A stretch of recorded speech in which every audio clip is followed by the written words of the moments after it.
English में urinary tubule या nephron भी इसको कहा जाता है, जो कि किडनी की संरचनात्मक एवं क्रियात्मक इकाई है।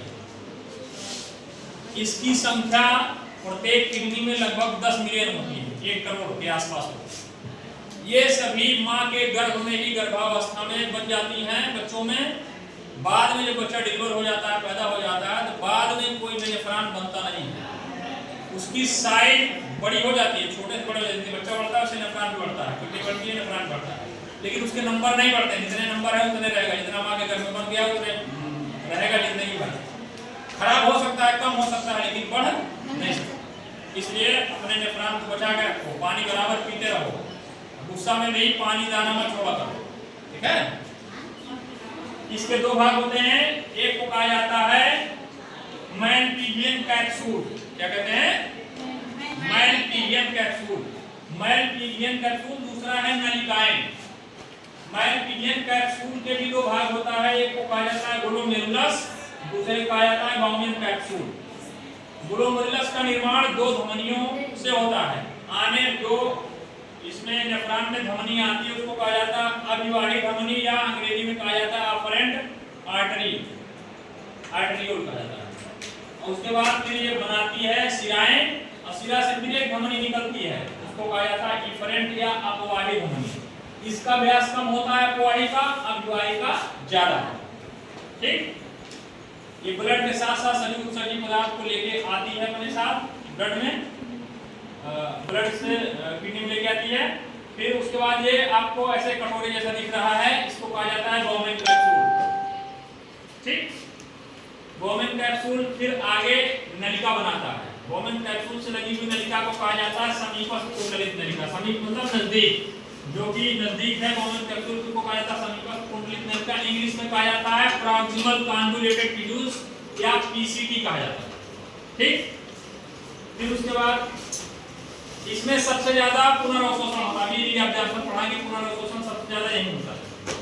फिर उसके बाद ये आगे बढ़ती है तो पतली हो जाती है, इसको कहा जाता है हेनले लूप। जो पतला से लूप जैसा दिख रहा है ग्रीन कलर का, इसको कहते हैं हेनले लूप। इसका जो पोर्शन नीचे आ रहा है उसको कहा जाता है अवरोही, अवरोही चाप या अवरोही लूप कहा जाता है, डिसेंडिंग लूप कहा जाता है। और उसके बाद जो चढ़ रहा है उसको कहा जाता है आरोही चाप या एसेंडिंग लूप। यह है लूप ऑफ हेनले। इसमें सिर्फ जल का अवशोषण होता है। सभी पार्ट नेफ्रॉन के किडनी के कार्टेक्स में होते हैं, सिर्फ हेनले लूप ही अकेला पार्ट है जो कि मेडुला में होता है, और इसमें सिर्फ जल का अवशोषण होता है, बाकी किसी चीज का अवशोषण नहीं। फिर उसके बाद आगे हेनले लूप फिर एक मोटी नलिका में खुलता है, उस नलिका को कहा जाता है दूरस्थ कुंडलित नलिका, या इंग्लिश में कहते हैं डिस्टल कन्वोल्यूटेड ट्यूब्यूल्स, शॉर्टकट कहते हैं DCT। फिर ये DCT आके एक मोटी नलिका में खुलता है, उसको कहते हैं संग्रह नलिका, इंग्लिश में कहते हैं कलेक्टिंग ट्यूब्यूल्स, या शॉर्टकट उसको कहते हैं CT। ढेर सारे नेफ्रॉन के DCT, जैसे ये DCT है, ये भी DCT, ये भी DCT है, विभिन्न नेफ्रॉन के ढेर सारे नेफ्रॉन के DCT एक संग्रह नलिका में खुलते हैं। फिर संग्रह नलिका एक और चौड़ी नलिका में खुलती है, इसके आगे एक चौड़ी नलिका है, उसको कहा जाता है बेलनी नलिका या बेलनी डक्ट कहते हैं। उसके बाद फिर ये और चौड़े नलिका में खुलता है, उसको कहा जाता है माइनर कैलिक्स। फिर ढेर सारे माइनर कैलिक्स एक और चौड़े नलिका में खुलता है, उसको कहा जाता है मेजर कैलिक्स। और मेजर कैलिक्स लास्ट में खुलता है पेल्विस में। पेल्विस मतलब होता है इक्वेटर या मूत्रवाहिनी का चौड़ा भाग जो कि किडनी से जुड़ा रहता है, उसी कहा जाता है पेल्विस रीजन। तो इसी में जो है मेजर कैलिक्स आगे खुलते हैं, ठीक।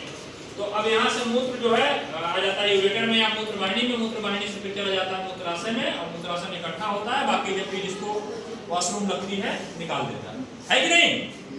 किसी कोई दिक्कत, कोई प्रश्न? ठीक है।